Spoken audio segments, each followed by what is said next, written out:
Allah menciptakan mati dan hidup untuk menuji kalian. Siapa di antaramu sebaik-baik amal, bukan sebanyak amal.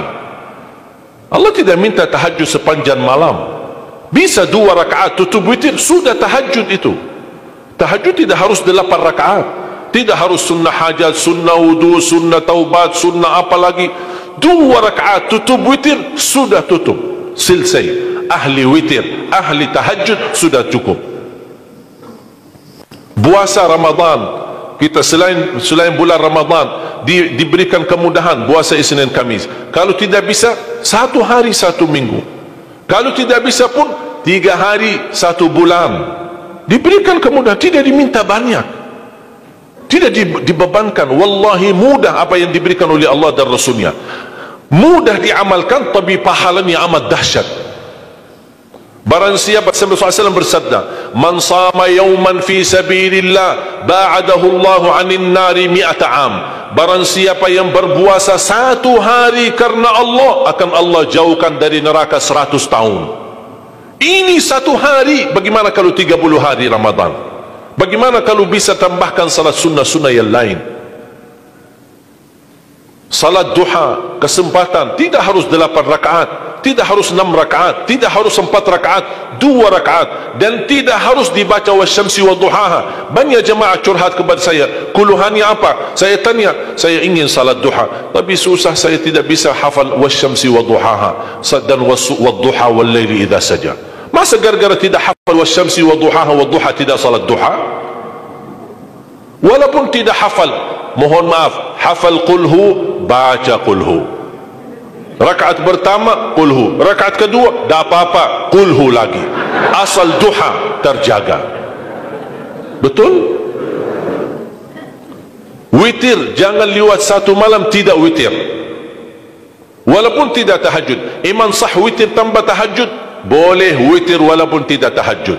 Boleh witir walaupun tidak salat malam. Saya punya kebiasaan, habis isya sunnah ba'diyah, habis itu 3 rakaat sunnah witir, 2 rakaat muqaddimah witir, salam, baru 1 rakaat witir, sudah selesai. Saya beraktivitas kembali, ada jadwal, ada ini, apa kemana saya pulang ke rumah istirahat. Kalau saya bangun tahajud, saya bisa tahajud, belum azan subuh saya masih bisa laksanakan tahajud, tapi tidak boleh witir lagi karena sudah witir duluan, sudah selesai.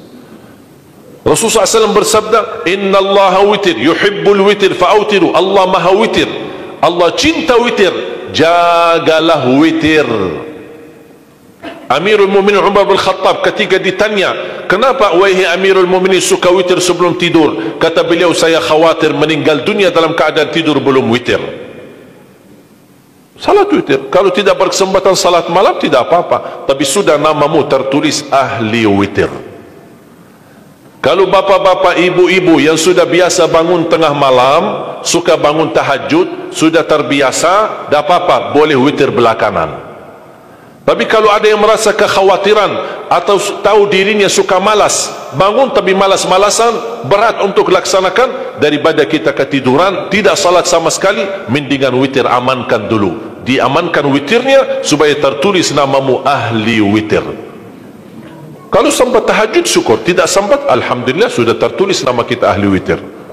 Termasuk baca Quran, sedekah subuh, termasuk amalan yang sangat mudah tapi sangat terbaik dan agung manfaatnya, bahkan dahsyat balasan Allah. Kenapa sedekah subuh lebih istimewa daripada sedekah di waktu lain? Saya meyakini dan tidak diragukan, orang Indonesia paling suka bersedekah. Setiap majlis ta'lim, setiap ada acara kegiatan majlis ta'lim atau kota amal di waktu Jumat, dimanapun ada orang Indonesia pasti suka bersedekah, beramal saleh, mengisi kota amal. Tapi yang perlu diperhatikan pertama sedekah subuh. Kenapa sedekah subuh lebih istimewa? Karena ada malaikat yang Allah turunkan, tugasnya cuma satu, mendoakan orang yang bersedekah di subuh hari. Siapa yang tidak mau doa malaikat? Yang kedua, di subuh hari selalu kita bersedekah, termasuk di waktu subuh maupun di waktu lain. Sering saya memperhatikan jarang jamaah menggunakan doa sesudah sedekah. Padahal doa sesudah sedekah atau sedekah disertai doa dahsyat, bahkan doa terjamin makbul. Saya harap mulai hari ini sudah siapkan kotak amal di rumah. Bapa punya satu, istri punya satu, anak-anak masing punya satu. Apa itu botol, apa itu kaling, apa itu kotak, terserah. Setiap waktu subuh sebelum beraktivitas, isi sedekahnya.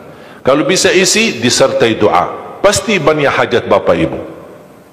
Ya Allah, dengan berkah sedekah ini sembuhkan kedua orang tuaku kalau sakit. Ya Allah, dengan berkah sedekah ini sembuhkan penyakitku. Sudah lama saya menderita sakit belum bisa sembuh. Ya Allah, dengan berkah sedekah ini karuniailah kepada aku dan keturunanku menjadi penghafal Al-Quran. Ya Allah, dengan berkah sedekah ini berikan kemudahan bisa ke tanah suci haji dan umrah dan ziarah Nabi Muhammad sallallahu alaihi wasallam. Ya Allah, dengan berkah sedekah ini anakku sedang ujian, termasuk anak-anak ajarin, anak isi sedekah, anak doa. Ya Allah, saya lagi ujian, mudahkan ujian saya. Ya Allah, dengan berkah sedekah ini titipkan pahala sedekahku untuk kedua orang tuaku. Itu juga boleh, tetapi tolong disesuaikan. Jangan sedekahnya koin-koin tapi doanya sampai terbit matahari. Malu sama Allah. Kelamaan kata malaikat doanya, padahal sedekahnya teng teng teng. Kalau saya usulkan, satu kali sedekah, satu kali hajat. Termasuk anak-anak muda yang sedang melamar kerjaan, isi sedekahnya. Ya Allah, mohon dengan berkah sedekah ini mudahkan lamaran kerjaan saya supaya diterima, menjadi kerjaan yang membawa rezeki yang halal. Termasuk jodoh, termasuk keluarga yang sudah lama menikah belum punya keturunan. Saya punya teman 17 tahun tidak punya keturunan. Dia menggunakan sedekah subuh sama istighfar, alhamdulillah 6 bulan kemudian beliau telefon saya, istrinya hamil. Saya sendiri 13 tahun tidak punya keturunan. Secara medis normal, sehat, tidak ada masalah. 13 tahun tidak punya anak. Saya menggunakan rutin sedekah subuh, alhamdulillah diberikan oleh Allah Subhanahu wa taala 3 anak. Kalau istri baru 1. Dahsyat manfaatnya sedekah subuh untuk hajat kita. Kapan saja bapak ibu bersedekah, jangankan hanya sedekah subuh. Kalau bisa sedekah subuh menjadi amal ibadah yang tetap. Selain sedekah subuh, kalau anda gunakan sedekah dimanapun, termasuk di hari Jumat, isi kotak amal, jangan lupa disertai doa. Sebutkan hajatmu. Siap?